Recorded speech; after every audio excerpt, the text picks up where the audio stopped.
நேர்ல தான் தொல்லை பண்றேன்னு ஃபோன் பக்கம் போனா, ஃபோன்லயே வந்து தொல்லை பண்றியாடா அப்படின்னு நீங்க கேட்கறது எனக்கு புரியுது. இன்னைக்கு நம்ம வீட்ல சொரக்கா குழம்புங்க. சொரக்கா பத்தின வீடியோ தான் இன்னைக்கு வீடியோ. வாங்க வீடியோக்குள்ள போலாம். நான் உங்கள் SMKD. சுரக்காய்க்கு பூர்வீகம் ஆப்பிரிக்கான்னு சொல்லப்பட்டாலும், பூசணி, வெள்ளரிக்காய், தர்பூசணி காய்கறி குடும்பத்தை சேர்ந்ததுங்க இது. இந்தியாவில் குறிப்பாக ஹரியானாவில் பார்த்தீங்கன்னா 80க்கும் மேற்பட்ட பாரம்பரிய சுரக்காய் வகைகள் வளர்க்கப்படுது.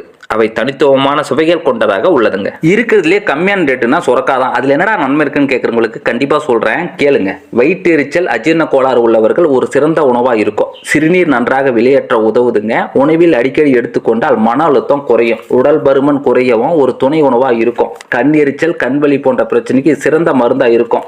முக்கியமானத மருந்தா எப்படிங்க? சர்க்கரை அளவை நிலையாக வைக்க உதவும் நண்பனாக கூட இருக்குங்க. மருத்துவமனை செல்லாமலே சில பிரச்சனையை சரி பண்ணலாங்க. வீக்கம், கட்டிகளை கரைக்கவும், கொப்பளங்களை ஆற்றவும், நீர்க்குருவை, உடல் வீக்கம், முத்தோஷம், வாதம், பித்தம், வாய் சோர்வின்மை போகுங்க. சுரக்காய் vitamin C, B, sodium, potassium சத்துக்களும் சோர்வை போக்கி நல்ல புத்துணர்ச்சி தருதுங்க. சுரக்காய் சாறு பருகுவதால் ஈரல் வீக்கமும் தவிர்க்கலாங்க.